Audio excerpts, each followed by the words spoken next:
Habari wapendwa, karibuni kwenye chaneli yangu. Leo tena kupika firigisi za kuku.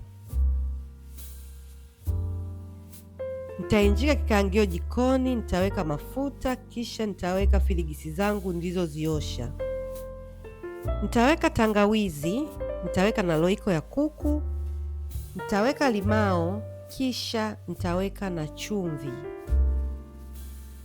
Nitachanganya vizuri viungo vyangu vichanganyikane kwenye firigisi zangu. Hakikisha viungo vimeenea kwenye firigisi vizuri kama video inavyoonyesha, kisha funika. Kisha punguza moto ili firigisi zitoe maji yake yenyewe. Hapa maji yameshaisha kabisa kwenye firigisi kama unavyoona. Nitazichanganya na zingine zishaanza kushika chini. Mpaka hapo naamini firigisi zangu zimeiva na ni laini. Nitazihamisha, nitaosha kikaangio kile kile, nitaweka mafuta kiasi, nitaweka na vitunguu maji, nimeweka vitatu. Nitakaanga vilainike, kisha nitaweka firigisi zangu na nitaendelea kuchanganya vizuri. Nitaweka nyanya ya box kidogo, kisha nitaweka tomato paste. Nitachanganya vizuri.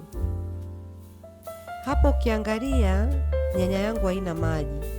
Nitaweka maji kidogo kama vijiko viwili ili nyanya yangu ipate kuiva vizuri. Wapendwa, kila mtu ana upishi wake wa firigisi. Funika, acha nyanya iive, funua. Kisha changanya.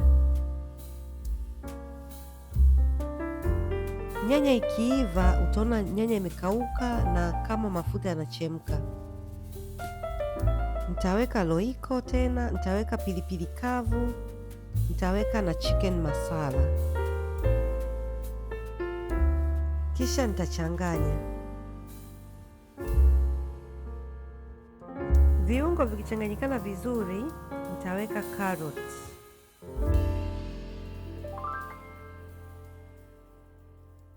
Nitazichanganya vizuri, kisha nitafunika kwa muda wa dakika 3.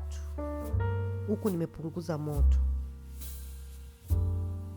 Mboga zangu hizi zitaiva kwa mvuke na moto kidogo. Nitafunua, nitachanganya tena. Kama unataka kuongeza viungo ni wewe tu, na pia kama unataka kuongeza limao ni wewe tu. Nitaweka pilipili hoho, nitafunika dakika 3 zile zile, nitafunua, nitakoroga. Ukiangalia pilipili hoho zangu bado kama mbichi. Mimi napenda pilipili hoho ziive kwa mvuke taratibu. Mpaka hapa chakula chako kitakuwa tayari. Unaweza ukapika zaidi, ni wewe tu.